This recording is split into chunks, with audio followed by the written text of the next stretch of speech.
Halo para pecinta catur Indonesia, kembali lagi Tarigan Catur Channel.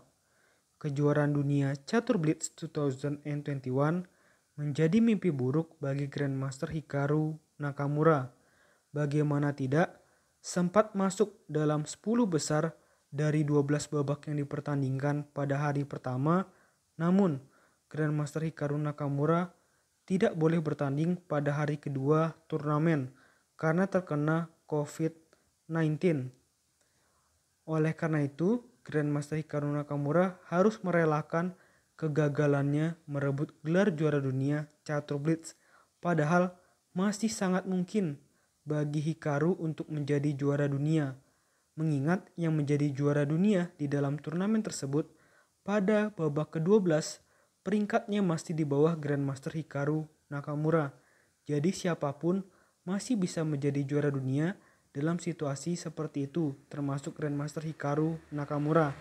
Namun tampaknya Grandmaster Hikaru sudah melupakan kegagalan tersebut dan langsung menjadi juara di dalam turnamen yang tak kalah bergengsi yang diikuti oleh para pecatur top dunia, yaitu turnamen Agat Mator Cake Devi Christmas Arena yang diselenggarakan di Liches dengan format waktu 2 menit tanpa increment. Artinya ini adalah turnamen bulat, dan turnamen balet ini atau turnamen catur peluru ini memang adalah kesukaan Hikaru Nakamura. Langsung saja ya kita masuk ke permainan. Di sini Grandmaster Hikaru Nakamura menggunakan catur buah putih dengan nama akun Niches TSMFTXH menghadapi perlawanan Grandmaster Alireza Firuza yang menggunakan catur buah hitam dengan nama akun Niches GM Alireza 2003. Grandmaster Hikaru memulai permainan dengan pion E4 dan dibalas pion E5 oleh Grandmaster Alireza. Kuda C3 dan kuda F6. Ini adalah pembukaan Vienna Game atau pembukaan Vienna dengan variasi Farber. Pion G3 dan pion C6. Gajah G2 dan pion D5 mengajak pertukaran pion di petak pusat yang untuk sementara ditolak oleh putih. Putih memilih pion D3. Gajah B4 untuk memberikan pin terhadap kuda putih yang sedang melindungi raja, dan gajah D2 melindungi kuda. Pion D4 ancam kuda dan kuda mundur ke E2. Gajah pukul gajah dengan tempo skak dan menteri pukul gajah. Pion C5 dan pion H3. Kuda C6 dan pion F4 langsung ya menyerang, membuka lajur F untuk nantinya membuat permainan menjadi lebih terbuka dan semakin seru menuju babak tengah. Rokade pendek oleh hitam dan kuda F3 mengancam pion hitam 2 kali. Kuda D7 melindungi pion dan rokade pendek oleh putih. Pion F6 mensupport pion hitam yang ada di petak E5. Pion C3 mengajak pertukaran pion dan menteri E7. Pion pukul pion dan pion pukul pion. Lalu pion putih menuju petak G4. Sangat bagus ya manuver-manuver dari Grandmaster Hikaru. Dia memang sering melakukan serangan langsung tertuju ke pertahanan Sapraja dari hitam, tempat di mana hitam melakukan rokade pendek. Pion A5 dan benteng C1. Pion A4 dan kuda G3. Pion G6 mencegah agar kuda putih tidak bisa merangsek ke petak F5 ataupun ke petak H5. Pion F5 maju terus ya pion putih, dan pion G5 menolak ajakan pertukaran pion, dan pion H4 terus. Di sini memang pertahanan dari putih cukup bagus walaupun bukan pion yang menutup dari posisi rajanya ya, tetapi yang membuat pertahanan dari putih solid adalah dua kuda dan gajah putih. Sangat bagus juga ya ide-ide permainan dari Grandmaster Hikaru ini. Pion H6, pion pukul pion, dan pion pukul pion. Lalu raja F2. Tahu kan ya, walaupun menurut analisa komputer ini adalah langkah lemah, tapi langkah ini bertujuan agar benteng putih nantinya bisa ditempatkan di H1 dan nanti mungkin tumpuk, dan nanti benteng yang satu lagi juga akan bersama-sama di lajur H dan membentuk kekuatan yang sangat luar biasa di lajur H. Menteri B4 mengajak pertukaran menteri dan menteri E2 menolak ajakan pertukaran. Benteng F7 dan benteng H1. Kuda F8 dan benteng H6.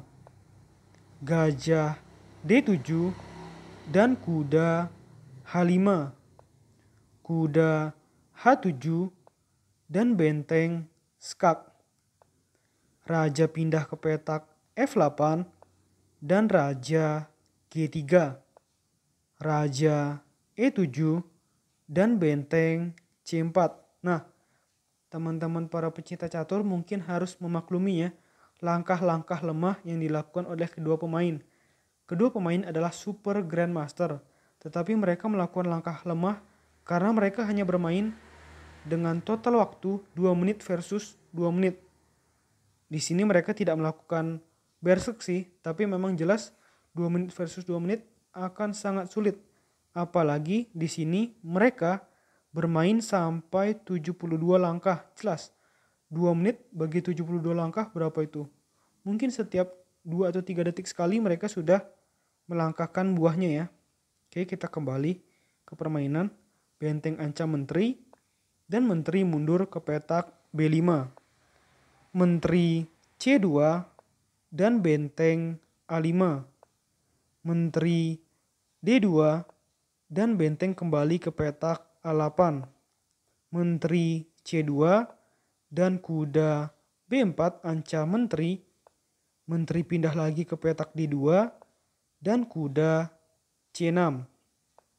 Gajah F1 dan kuda F8.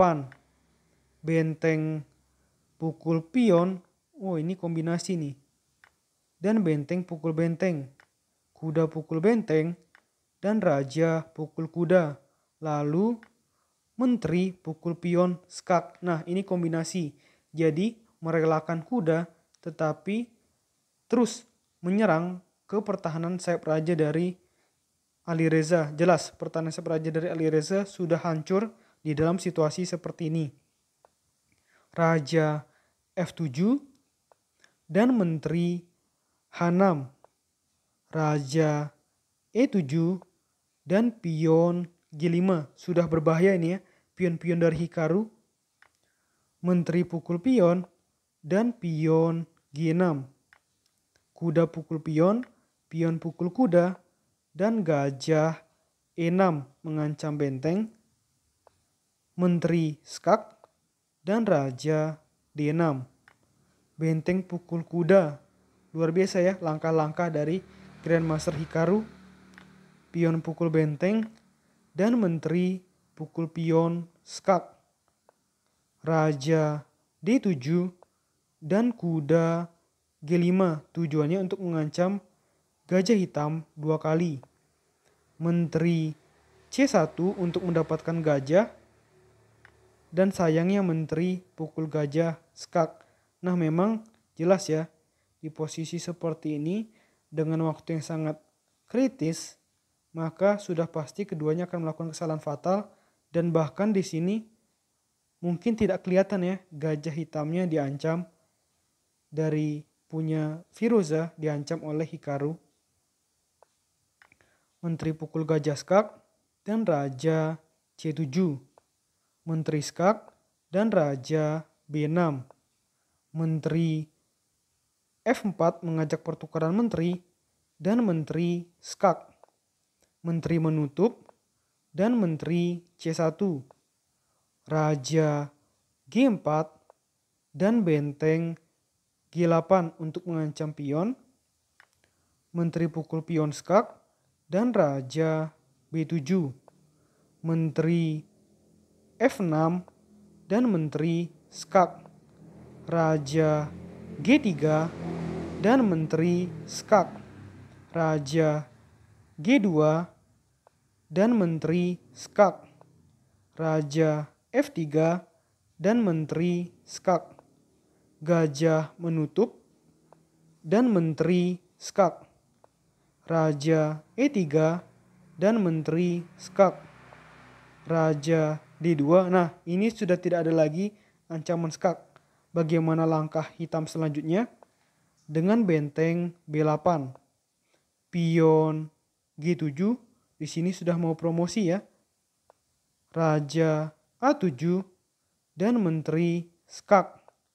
Raja A6 dan pion ke petak D4. Di sini ada open skak. Raja B6 dan promosi menjadi menteri ya. Pion dari Hikaru. Menteri pukul pion skak dan gajah menutup. Benteng pukul menteri dan menteri pukul benteng. Menteri skak dan raja D1. Menteri skak dan raja E2. Menteri skak dan raja E3. Menteri skak dan raja D4. Menteri skak dan raja C3. Menteri skak dan raja C2. Menteri skak dan raja D1. Menteri skak dan raja D2. Menteri skak dan gajah menutup. Di sini sudah tidak ada lagi ya tempo skak. Dan menteri G1. Namun setelah posisi seperti ini, Grandmaster Alireza Firoza memutuskan untuk menyerah karena memang situasi sudah sangat sulit dan tentu saja akan ada counter attack dari Hikaru Nakamura yang mungkin akan melakukan hal yang sama dengan Firoza, yaitu skak-skak terus. Namun di sini punya bantuan dari kuda putih yang jelas akan sangat membantu untuk mendapatkan kemenangan. Oke, menurut admin Trigan Catur, video kali ini cukup. Selamat, Grandmaster Hikaru Nakamura menjadi juara di dalam turnamen Agatmator Cake Devi Christmas Arena. Sedangkan Alireza Firoza harus puas di posisi ke-22. Mungkin Grandmaster Alireza kurang kuat ya di dalam permainan catur bulat.